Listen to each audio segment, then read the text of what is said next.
સૌથી મોટા સમાચાર ભલે ચારે તરફ ભગવો લહેરાયો હોય પણ રાજ્યની 3 એવી નગરપાલિકાઓ છે કે જ્યાં ભારતીય જનતા પાર્ટીને શાસન નથી મળ્યું. અહીંયા ભાજપ સત્તા હાંસલ નથી કરી શકી, જેમાં કુતિયાણા, રાણાવાવમાં સમાજવાદી પાર્ટીનો સમાવેશ થાય છે, જ્યાં સમાજવાદી પાર્ટીની સાયકલ ચાલી. સલાયામાં અપક્ષનું રાજ ચાલશે. હવે કુતિયાણામાં કાંધલ જાડેજા ફરી એક વખત કિંગ સાબિત થયા છે. એક જ વ્યક્તિએ પોતાની પાર્ટીને જીતાડી એટલું જ નહીં, ઉમેદવારોને જીતાડી એટલું નહીં, પણ પોતાના પક્ષની સત્તા પણ નગરપાલિકામાં હાંસલ કરાવી.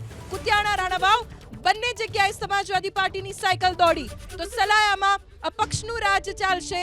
અપક્ષ સૌથી વધારે જીત્યા છે સલાયા નગરપાલિકામાં. કાંધલ જાડેજાના દમ ઉપર 2 નગરપાલિકા સમાજવાદી પાર્ટીને મળી છે અને એ અત્યારના સૌથી મોટા સમાચાર કહેવાય કે અહીંયા કોંગ્રેસ તો ચાલી જ નથી, પણ કોંગ્રેસ માટે ખુશીની વાત એ કે ભારતીય જનતા પાર્ટી પણ આ 3 નગરપાલિકામાં સત્તા હાંસલ ન કરી શકી.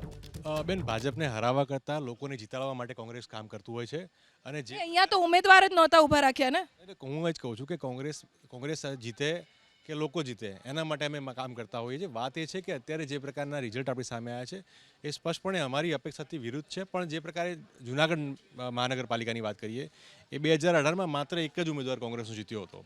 પેટા ચૂંટણીમાં બીજા 2 ઉમેદવાર, એમ કે ટોટલ 3 ઉમેદવાર જીત્યા છે. અત્યારે 11નો આંકડો બતાવે છે.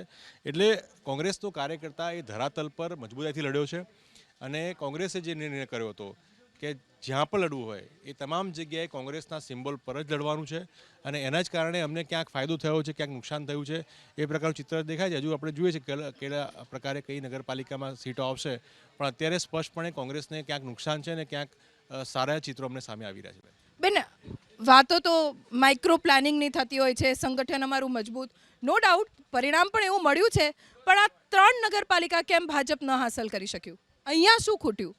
જી, આપણે જોઈ શકીએ છીએ કે 90%થી પણ વધારે સીટો તમે જોજો ત્યાં ભગવો લહેરાવાનો છે અને ગુજરાતની જનતાએ ભારતીય જનતા પાર્ટીને જ સમર્થન આપ્યું છે.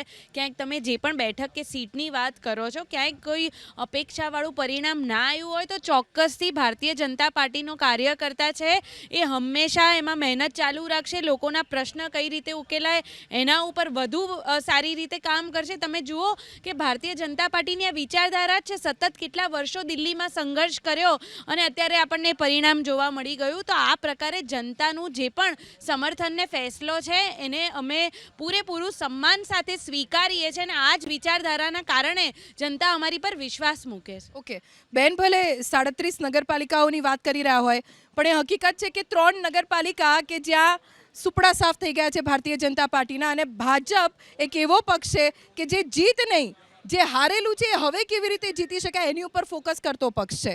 આ 3 નગરપાલિકાઓનું જો વિશ્લેષણ કરવામાં આવે કાંધલ, જાડેજા અને સલાયામાં, કેવી રીતે કરશો?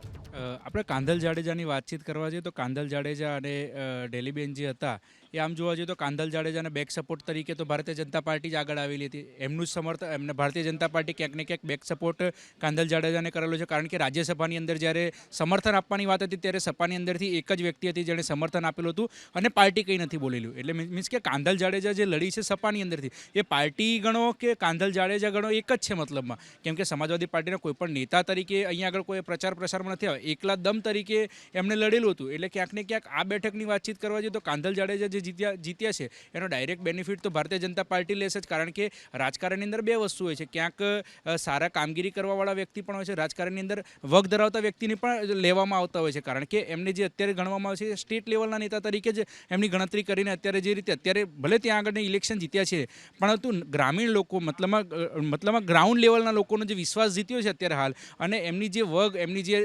અગાઉની હિસ્ટ્રી કહેવા જઈએ કે અગાઉની એમના જે બનાવોની વાતચીત કરવા જઈએ, ક્યાંક ને ક્યાંક ભારતીય જનતા પાર્ટી ડાયરેક્ટલી આનો ફાયદો ઉઠાવીને કાંધલ જાડેજા જીત્યા છે અને ડેલીબેનના જે ફેમિલીની અંદરથી 6 સીટો આપવામાં આવી છે. એટલે ક્યાંક ને ક્યાંક દોસ્તનું ટોપલું એકના ઉપર બીજાની ઉપર ના ઢોળાય. એમાં કાંધલ જાડેજાની જે વિજય થઈ છે ત્યાં ભારતીય જનતા પાર્ટી ખુશીનો જ માહોલ છે. કારણ કે ભારતીય જનતા પાર્ટીની જીત થઈ છે કાંધલ જાડેજાના કારણે, એ વસ્તુ અંદર માની શકીએ. કારણ કે બેક સપોર્ટ એ ભારતીય જનતા પાર્ટીનો એ સ્વીકારવાનું જ રહ્યું. અને બીજી સીટોની જે વાતચીત કરવા જઈએ તો ક્યાંક ને ક્યાંક અંદર ભારતીય જનતા પાર્ટીના કાર્યકર્તાઓની અંદર જ ક્યાંક રોષ હતો. અને જે અત્યારે આપણે કોંગ્રેસની પણ જે સીટોની વાતચીત કરીએ છીએ, બે કારણોથી વધી રહી છે અને જે જોવા મળી રહી છે. એક કારણ એ છે કે જે આમ આદમી પાર્ટીની દિલ્હી અંદર જે હાર થઈ ત્યારે મુખ્ય ચહેરા તરીકે 3 જ વ્યક્તિ તરીકે અહીંયા આગળ જોવા મળતા: ગોપાલ ઇટાલિયા, ચૈતર વસાવા અને ઈશુદાન ગઢવી. આ 3 ચહેરા ઉપર જ ક્યાંક ને ક્યાંક ઇલેક્શન ગુજરાતની અત્યારે સ્થાનિક સ્વરાજ્યની ચૂંટણી અંદર જોવા મળ્યું છે અને ક્યાંક એનો સીધો બેનિફિટ કોંગ્રેસને મળેલો છે. એટલે કોંગ્રેસની સીટોની અંદર વધારો જોવા મળ્યો છે. અને સેકન્ડરીની વાત કરવા જઈએ કે ભારતીય જનતા પાર્ટીની અંદરથી અસંતુષ્ટ લોકો, અસંતુષ્ટ વોટરો અને અસંતુષ્ટ કાર્યકર્તાઓ જે છે એ ડાયરેક્ટ અપક્ષની અંદર જે છે મતલબમાં કોંગ્રેસને સપોર્ટ કર્યો છે, કોંગ્રેસને સમર્થન કર્યું છે. એટલા માટે ક્યાંક ભારતીય જનતા પાર્ટીને નુકસાન અંદરના વિવાદના કારણે જ ભારતીય જનતા પાર્ટીની સીટોને નુકસાન થયેલું છે આની અંદર.